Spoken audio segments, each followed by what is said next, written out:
Mais par-dessus toutes ces choses, revêtez-vous de la charité, qui est le lien de la perfection.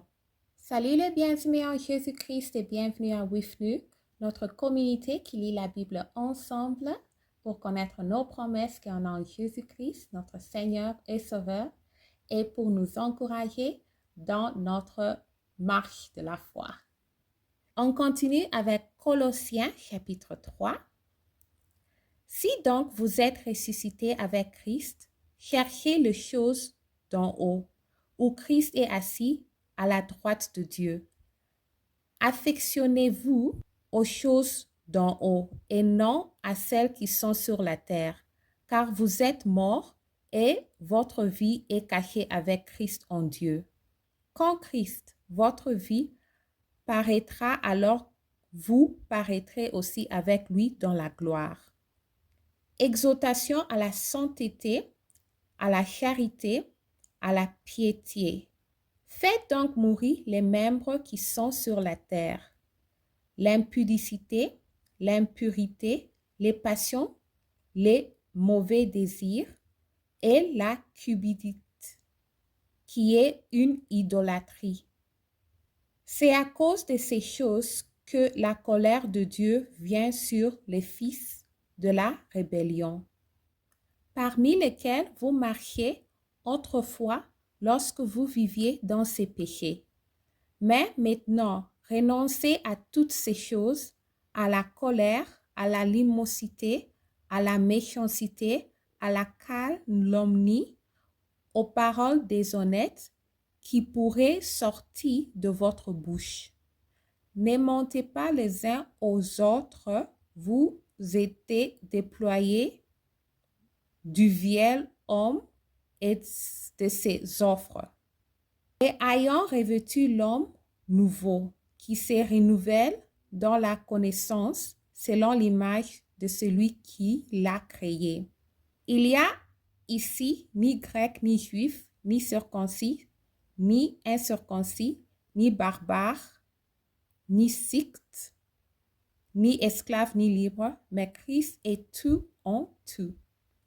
Ainsi donc, comme des élus de Dieu, saints et bien-aimés, revêtez-vous d'entrailles de miséricorde, de bonté, d'humilité, de douceur, de patience. Supportez-vous les uns les autres. Et si l'un a sujet de se plaindre de l'autre, pardonnez-vous réciproquement. De même que Christ vous a pardonné, pardonnez-vous aussi. Mais par-dessus toutes ces choses, revêtez-vous de la charité, qui est le lien de la perfection.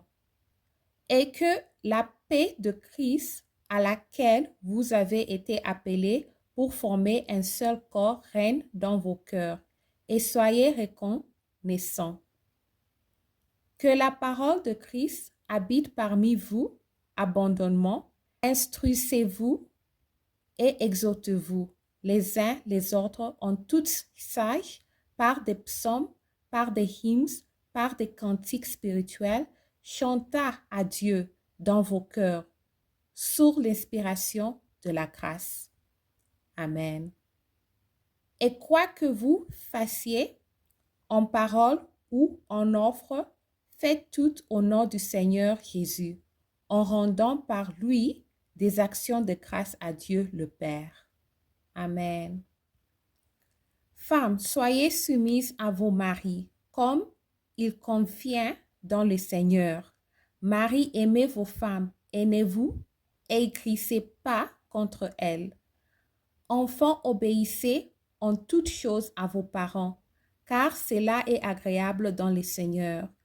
Pères, n'irritez pas vos enfants, de peur qu'ils ne se découragent. Serviteurs, obéissez en toutes choses à vos maîtres, selon la chair, non pas seulement sous leurs yeux, comme pour plaire aux hommes, mais avec simplicité de cœur, dans la crainte du Seigneur.